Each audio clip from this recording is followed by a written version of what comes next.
Hey everybody, welcome to chemistry. For today's lesson, I'm going to try and explain the purpose of the organization project as we kind of like start our next unit, which is on the periodic table. So our next unit on the periodic table, we're trying to like answer some questions about why the periodic table is important. Why are we spending a whole unit talking about it? Why is it shaped the way it is? Um, when elements combine, why do they react the way they do? And what other patterns are there in the world, and how do they help us as well? Kind of that's where I'm going to go with today's activity, with this lesson, the patterns in the world, and how do they help us navigate around, even if they're not necessarily chemistry related.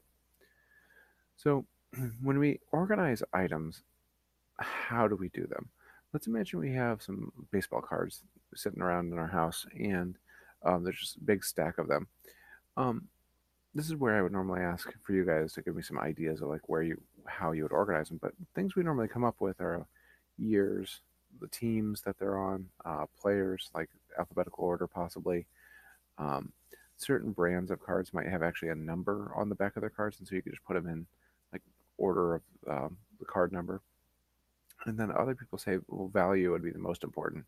You'd put your valuable cards in some place, maybe safer.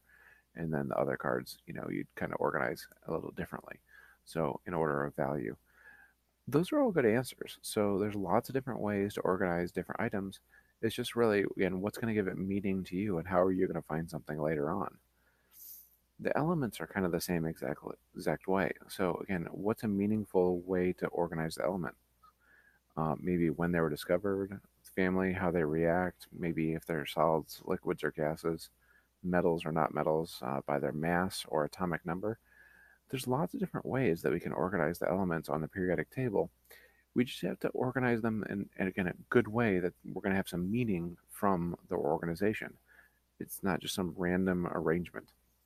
Um, Alphabetically might be good to find, an element if you know it starts with the letter Z, but it's not going to tell you much about the other elements around it. It's just going to tell you the alphabetical order of them.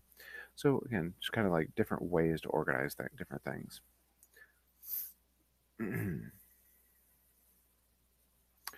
So I've got this example of different elements that are on the periodic table, and if we look at them, we kind of see like some of them maybe have some similarities and maybe some differences. This is where again I would ask you guys like, what are some ways that we could maybe organize these elements? Some people say, well, we could organize them from like maybe color. So we got a couple that are gray and a couple that are like goldish yellow and one that's like clear. So, maybe those can get organized differently. Um, Maybe we could organize them as like solids and ones and the gas and the other. That'd be another one. So again, different examples of how to organize different items. Not necessarily again one correct way per se. There's definitely better ways and not as good ways, but again, different ways to organize the elements. So for your project, what I have you guys doing is trying to organize a particular area of your house. That might be like your closet. It might be a kitchen cabinet. It might be a drawer in your kitchen, or maybe it's you have like a bookcase, a bookshelf, or something like that. You need to organize the books on it. Think of the area. Think why it's unorganized.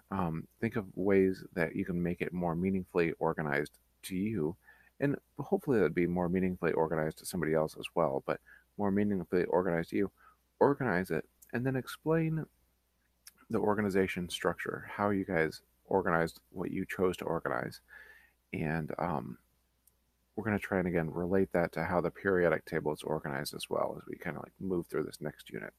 So hopefully you have a little bit of fun with that project.